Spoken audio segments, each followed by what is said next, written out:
আকাবা উপসাগরের তীরে বসে দাউদ আলাইহিস সালাম জাবুর কিতাব তেলাওয়াত করতেন। ওনার কণ্ঠের সুরের ঝংকার এত মধুর ছিল, সাগরের মাছগুলো প্রতি শনিবারে উনি আকাবা উপসাগরের পাশে যখন জাবুরের কিতাব তেলাওয়াত করতেন, সাগরের মাছগুলো সাগর রেখে দিয়ে ডাঙায় চলে আসতো।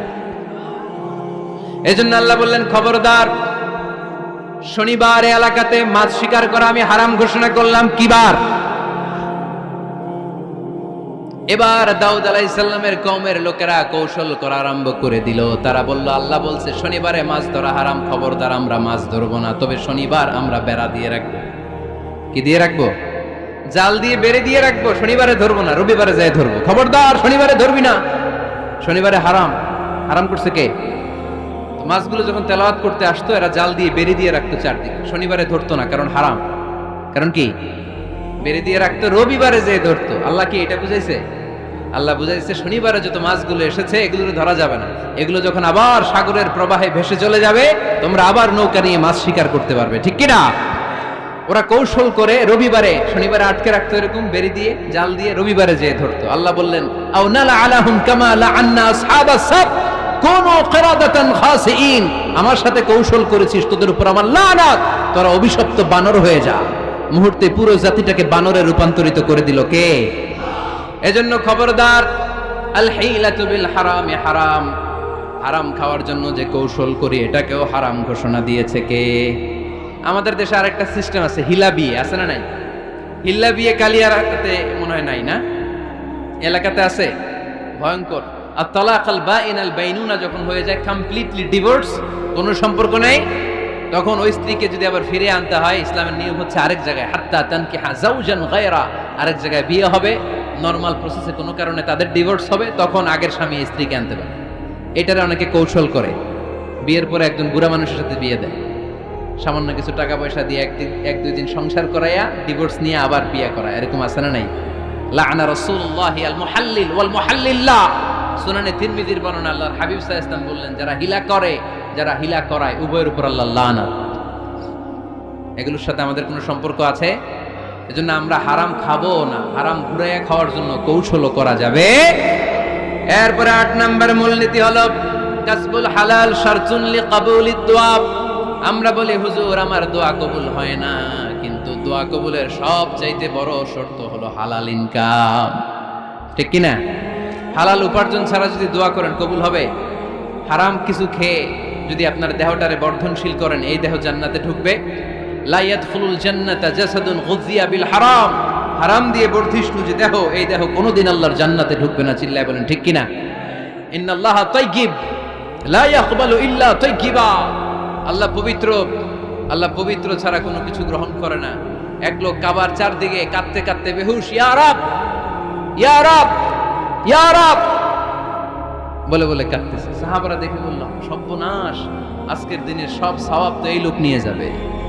তার চেয়ে বেশি সওয়াব তো কেউই কামাই করতে পারলো না। আল্লাহর হাবিব সাল্লাল্লাহু আলাইহি ওয়াসাল্লাম বললেন, ওয়া মাতআমুহু হারাম, ও যা খায় ওটা হারাম খায়। ওয়া মালবাসুহু হারাম, ও যা পরে হারামটাকে দিয়ে কেনা ড্রেস আপ। ওয়া গুযিয়া বিল হারাম, ওর দেহটা বড় হয়েছে, বর্ধিষ্ণু হয়েছে হারাম খেয়ে। ফাআন্না ইউস্তাজাবু লাহু, কেন আল্লাহ তার দোয়া কবুল করবে? কঠিন কালেও তার দোয়া আল্লাহর আরশে পৌঁছবে না। চিল্লায় বলেন ঠিক কিনা? এজন্য দোয়া যদি আল্লাহর কাছে মাকবুল করতে চান, আপনার দোয়া যদি আল্লাহর আরশ পর্যন্ত পৌঁছাতে চান, হালাল খাওয়ার দরকার আছে না নাই? জিহাদের ময়দানে এক সাহাবা সর্বপ্রথম তীর মেরেছেন। নাম কি জানেন? সাদ বিন আবি ওয়াক্কাস রাদিয়াল্লাহু তাআলা আনহু।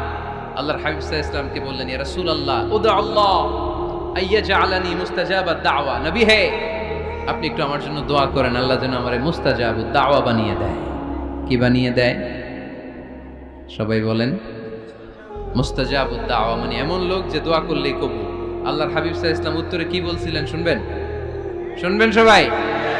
আল্লাহর হাবিব সাল্লাল্লাহু আলাইহি ওয়াসাল্লাম বললেন, ইয়া সাদ আতিব মাতআমাক তাকুন মুস্তাজাবুদ দাওয়া। হে সাদ, মুস্তাজাবুদ দাওয়ার জন্য আমার স্পেশাল দোয়ার দরকার নেই। তুমি যা খাবে হালাল খেও, হালাল খেলেই তুমি মুস্তাজাবুদ দাওয়া। হালাল খেলেই তোমার দোয়া কবুল করে নিবে কে? ৯ নম্বর মূলনীতি, আল হালালু হালালুন লিল জামি' ওয়াল হারামু হারামুন লিল জামি'। হালাল এটা সবার জন্য হালাল, হারাম এটা সবার জন্য। আওয়াজ করে উত্তর দিতে হবে, ঘুষ খাওয়া হালাল না হারাম? মিথ্যা বলা এটা আপনার জন্য হারাম, আমার জন্য হারাম না, না? আপনার জন্য হারাম, আমার জন্য। হিংসা করা হালাল না হারাম?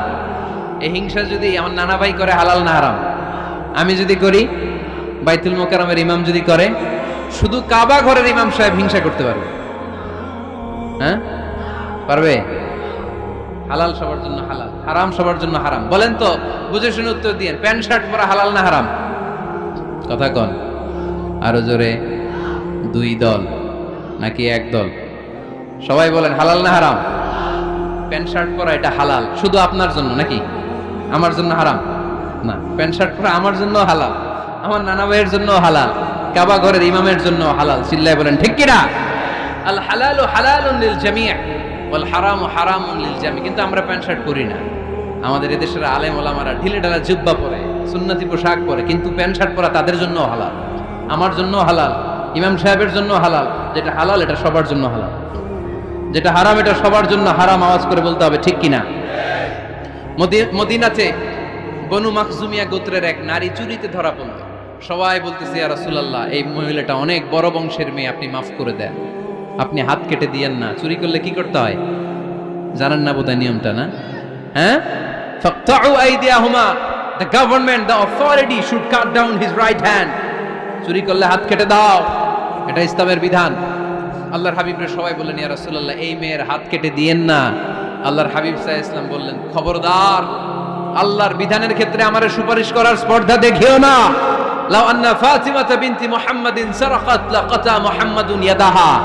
মাখজুমিয়া গোত্রের মেয়ে কেন, আমার কলিজার টুকরা নয়নের পুতলি ফাতেমাও যদি চুরি করে, ফাতেমার হাত কেটে দিতে আমি এক সেকেন্ডও দেরি করব না। কারণ এটা আল্লাহর আইন, বিধান সবার জন্য সমান। অন্যায় করলে ঠেলাওয়ালা দিনমজুর তার ছেলে অন্যায় করলে যে আইন, এমপির ছেলে অন্যায় করলে একই আইন। চিল্লায় বলেন ঠিক কিনা? আইন সবার জন্য সমান।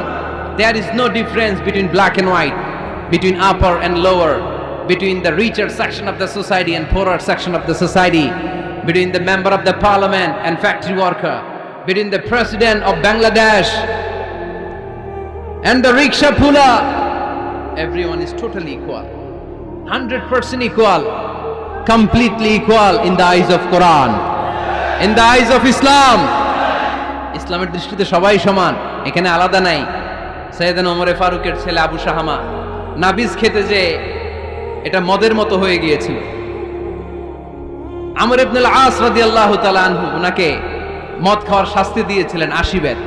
ফিরে যখন আসলো, ওমরে ফারুক বললেন, না, তুমি আমার ছেলে কেন খাইলা, এজন্য আমার পক্ষ থেকে আরো 80 বেত। আইন সবার জন্য সমান। চিল্লায় বলেন ঠিক কিনা? এখানে কোনো ডুপ্লিমেসি করার সুযোগ, পার্শিয়ালিটি করার কোনো সুযোগ, আইন সবার জন্য সমান। আল হালাল হালালুন লিল জামি' ওয়াল হারাম হারামুন লিল জামি'। সর্বশেষ মূলনীতি, আল হালালু বাইয়িন ওয়াল হারামু বাইয়িন ওয়া বাইনাহুমা উমুরুন মুশতাবিহাত লা ইয়ালামুহুন্না কাসীরুম মিনান নাস। হালাল সুস্পষ্ট, হারাম সুস্পষ্ট। কোনটা হালাল আল্লাহ বলেছেন, কোনটা হারাম বলেছেন, আর কিছু কিছু ক্ষেত্রে আল্লাহ কিছু বলেন নাই, তার মানে আমরা মাফ পেয়ে গেছি। ওগুলা সুবহানাল্লাহ বলেন। রাহমাতান লাকুম গায়রা নিসিয়ান, যেগুলোর ব্যাপারে আল্লাহ চুপ থেকেছেন, আমাদের উপর রহমত দেখাইতে যে চুপ থেকেছেন। এগুলো নিয়ে খোসাখুশি করলে, গোতাগতি করলে আমাদের উপরে ঝামেলা বাড়বে। চিল্লায় বলেন ঠিক কিনা? আল্লাহর হাবিব সাল্লাল্লাহু আলাইহি ওয়াসাল্লাম বলেছেন, ফাইন্নামা আহলাকাল্লাযীনা মিন ক্বাবলিকুম কাসরাতু মাসাইলিহিম ওয়া ইখতিলাফুহুম আলা আমবিয়াইহিম। আমার আগে যত উম্মাত ধ্বংস হয়েছে, দুইটা কারণে সবচেয়ে বেশি ধ্বংস হয়েছে। নাম্বার 1, কাসরাতু মাসাইলিহিম, বেশি প্রশ্ন করার কারণে। কি করার কারণে? জানার জন্য প্রশ্ন, ঠেকানোর জন্য প্রশ্ন, ফিতনা বাজানোর জন্য আমাদের প্রশ্ন আছে না নাই? না, প্রশ্ন করবেন শুধু জানার জন্য। ধ্বংস হওয়ার 2 নাম্বার কারণ, ফাইন্নামা আহলাকাল্লাযীনা মিন ক্বাবলিকুম কাসরাতু মাসাইলিহিম ওয়া ইখতিলাফুহুম আলা আমবিয়াইহিম। নবীদের ব্যাপারে ইখতিলাফ করেছে তারা। আমাদের সমাজে ইখতিলাফ আছে না নাই? দলাদলি আছে না নাই? এই দলাদলি করা যাবে? দলাদলি করা যাবে? আমরা দলাদলি চাই না ঐক্য চাই? এই আপনাদের গলার আওয়াজ, আওয়াজ করে বলেন, দলাদলি চাই নাকি ঐক্য চাই? হালাল চাই নাকি হারাম চাই? তবে জীবন বাঁচানোর জন্য হারাম খাওয়া যায়, হ্যাঁ, যতটুকু না হইলে না। আমাকে যদি প্রশ্ন করেন, হুজুর মদ খাওয়া যায়? উত্তর হচ্ছে না, হারাম। কিন্তু একজন যদি বলে, হুজুর আমি তৃষ্ণায় গলা ফেটে যায়, 3 দিন ধরে 1 ফোঁটা পানি গলা দিয়ে পড়ে নাই, মরুভূমির মাঝখানে দেখলাম 1 বোতল লেখা অ্যালকোহল, মদ, খাওয়া যাবে? তখন উত্তর হচ্ছে যাবে। যতটুকু খাইলে আপনার জান বেঁচে যাবে, সুযোগ পেয়ে গট গট করে পুরোটা খাইতে পারবেন না, ঠিক কিনা? এজন্য বিষ্ণু ইসলাম দোয়া করতেন, আল্লাহুম্মা কফিনি বিহালালিকা আন হারামিক ওয়া আগনিনি বিফাদলিকা আম্মান সিওয়াক। আল্লাহ, তুমি হারাম বাদ দিয়ে হালালকে আমার জন্য যথেষ্ট করে নাও। আমরা পড়ি আমিন। আর তুমি ছাড়া কারো কাছে যেন আমার ফরিয়াদ করতে না হয়, আমাকে তুমি অমুখাপেক্ষী বানিয়ে দাও। চিল্লায় পড়েন আমিন। এই দোয়াটা এই রেকর্ড হয়েছে, মুখস্থ করে নেবেন। আই রিপিট, আমি আবারও বলছি, আল্লাহুম্মা কফিনি বিহালালিকা আন হারামিক ওয়া আগনিনি বিফাদলিকা আম্মান সিওয়াক। আমরা হালাল অবলম্বনের চেষ্টা করব, হালাল খাওয়ার চেষ্টা করব, আর সব সময় এই দোয়াটা পড়ব। রাজি আছেন তো? হারামের সাথে মুসলমানদের কোনো সম্পর্ক? আওয়াজ করে বলেন, হারামের সাথে আমাদের কোনো সম্পর্ক? আমরা হালালকে বলবো ইয়েস, আর হারামকে বলবো? আওয়াজ করে উত্তর দেন। হালালকে কি বলবো, হারামকে কি বলবো? আওয়াজ হয় নাই, সবাই বলতে হবে। হালালকে কি বলি, হারামকে কি বলে দিব? আল্লাহ আমাদের সবাইকে কথাগুলো বুঝার ও আমল করার তৌফিক দান করুক। আমরা পড়ি আমিন।